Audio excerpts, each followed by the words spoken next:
What's up, Giants fans? What's up, Hub watchers, YouTube subscribers, Instagram and Twitter followers? It's your boy Noname back at it again with another update video. Today in this video we're going to be talking about the last two OTA practices which I didn't get to cover yet. That was day 5, which took place on Wednesday the 29th of May, and day 6, which took place yesterday on Friday the 31st of May. Now, because I'm going to be covering two OTAs similar to my first OTA video, which was days 1 and 2, I'm going to try to keep it, a little bit short for both of them so that I can fit it into one nice video. And also tomorrow for your Sunday video, I'm going to be putting out a little bit of a rant-ish type video. I say rant-ish because I go like a little bit more from a fan opinion rather more so than reporting, which is what I've been doing a lot lately. Because I just really want to talk about some stuff that Saquon Barkley said today, which really got me thinking about the Giants and how they could be next year. In addition to like my scheduled prediction video and all that, like I just talk a lot about how we could perform this upcoming year in that video. So keep an eye out for that. Without further ado, though, let's get right into it. Don't want to waste too much time. So for the day 5 OTAs practice, the main feature of it was the 2-minute drill. Similar to, I think it was day 3 or day 4, where they did a 1-minute drill to starting the offense off at their own 5-yard line. They had to travel down there, get into the end zone, and on that day, only Eli and the first string starters managed to make it into the end zone. Today, however, every single level of the team, whether it was the first string, second string, or third string, they got stopped by the defense at all times.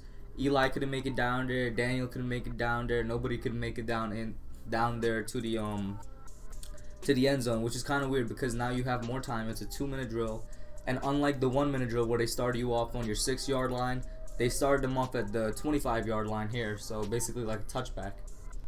They also had more time in the sense that they had all 3 timeouts, and when they did it a couple days ago, they had no timeouts, I believe. So it was yeah, I guess that even though it's more time for the offense, obviously it's more time for the defense. So they had a lot more time to just plan and prepare for what this offense was going to come out and do. Now for the first string guys, they managed to get the ball downfield quite well. They had a big play with Saquon. I think it was a catch and run, and he got like, I don't know, like 30, maybe 40 yards, maybe even more. But he got the catch run that went down there. Then the defense stopped them for a bit. They had a false start penalty, and then they were in a 3rd and long situation.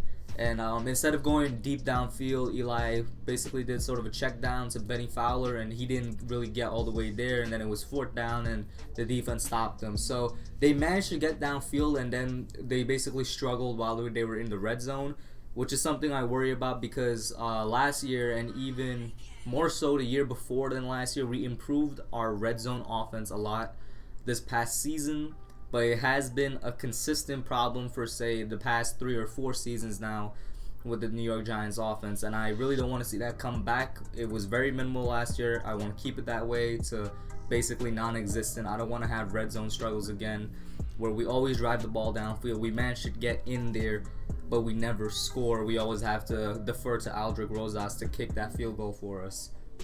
On the bright side, however, it does show that the defense, our defense at least, is improving.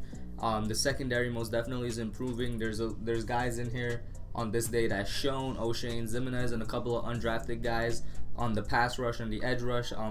Defense is slowly but surely improving, and I could just hope that it continues to go that trajectory. Daniel Jones obviously led the second string guys. He led them downfield a little bit. They got into a 3rd and 10, and that's when O'Shane came on the field. Like I said, he performed really well today. He put pressure on him. He tried to throw to Jones tried to throw it over the middle, but an undrafted rookie, he got the interception. And then the second time when Daniel tried to lead the team back down there, they simply ran out of time, which is kind of weird. Like I said, considering they did so well in the 1-minute offense, but I'm just happy. I'm trying to look on the bright side here. This second string defense is doing well. I'm still surprised that we have O'Shane Ximines on the second string, the backups for now. I do think he could be a starter. Like I said, I don't know if it's going to be him or Marcus Golden starting opposite of Lorenzo Carter. I would like to see him start. I believe he has starting potential. I believe he could be something great in this league.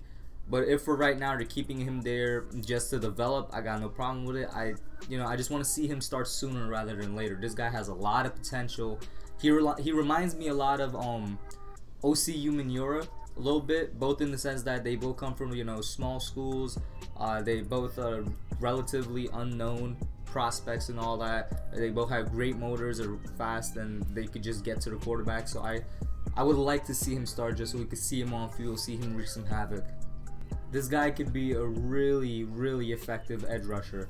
And then somebody else that stood out this time on the offensive side was Corey Coleman, receiver that us as Giants fans have been excited for since we signed him off of waivers last year. He performed really well for us, and we all sort of hope that he will be that third guy going forward.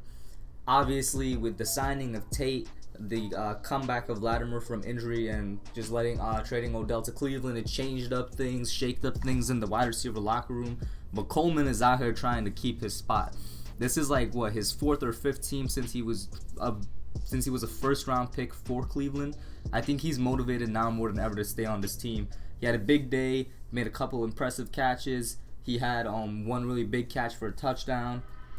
He's getting a lot of separation, which is what he was known for coming out of college. But the most important thing is his hands have stayed consistent throughout OTAs. That was one of the main problems as to why teams have let him go. He can never keep his hands consistent, keep his hands on the ball. Like to see that happening. Those are just really the three big things I want to talk about for day number 5. Let's go right into day number 6. Now, day number 6, it's one of my favorite things to cover, even though it's my first year covering it for YouTube. But that's mostly because it's the final OTA before we get into like the mandatory training camp for the mini camp, not training camp. My bad, guys. There were 2 major practices this time around. The first one is my favorite because, like I mentioned earlier, we've had a lot of red zone difficulties getting into the end zone, scoring points over the last 3 years or so.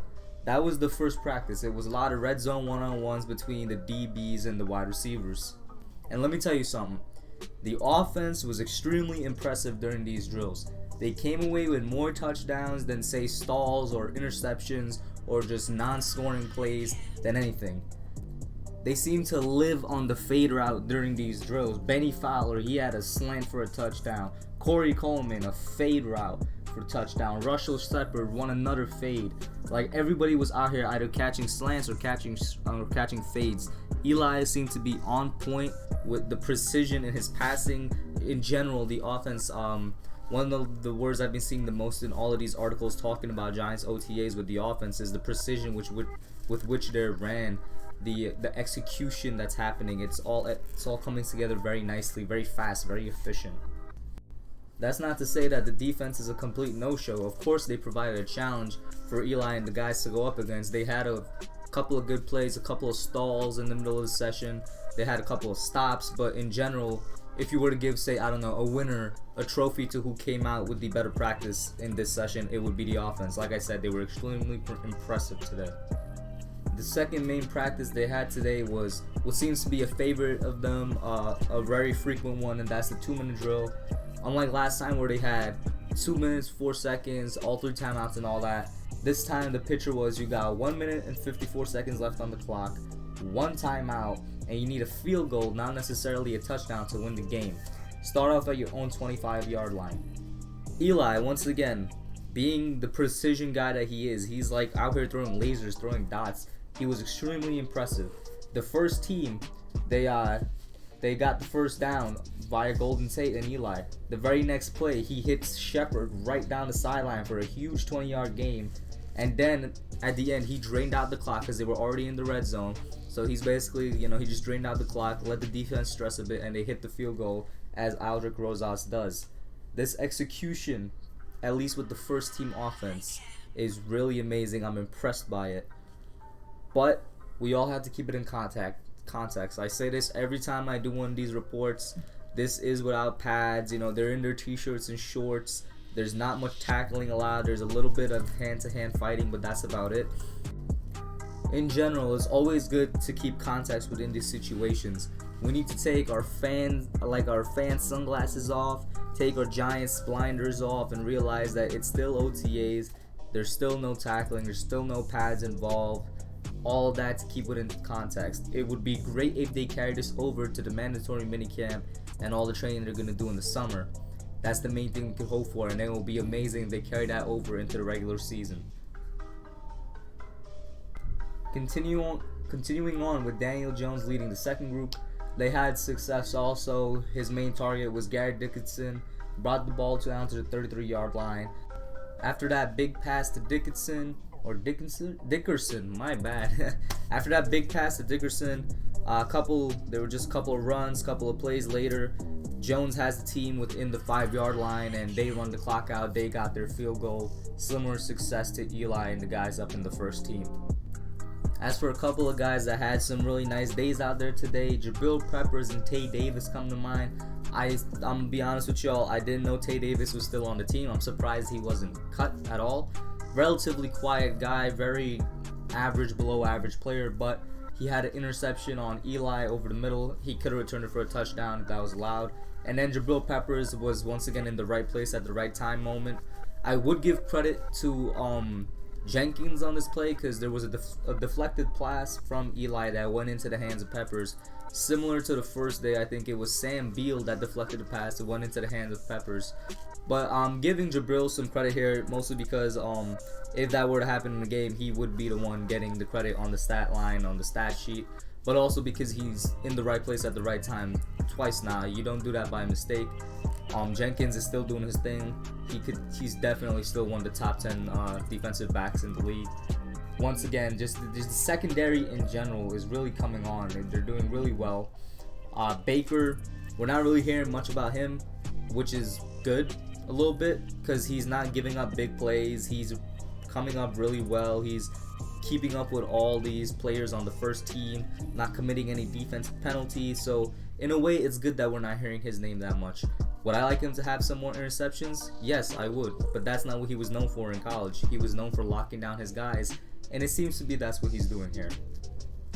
So that's about it for this quick recap, guys. Let me know what you all think. What do you think about the defense? Even though the offense had the better day today, let me know what you think about how this defense is coming along. My main concern, pass rush, because that's been our biggest concern for a while. The secondary looks fine to me. Hopefully we have an average at best, an average at worst defense this year. I think it might be an average at best defense, considering the lack of pressure that we're going to have. But let me know what you all think. Put your thoughts down below. Like, share, subscribe. Keep an eye out tomorrow for that video I'm talking about. I'm going to talk about Saquon, talk about our playoff chances, just talk about the team in general. It's going to be a lot more fan perspective type things than reporting. So that's it for today.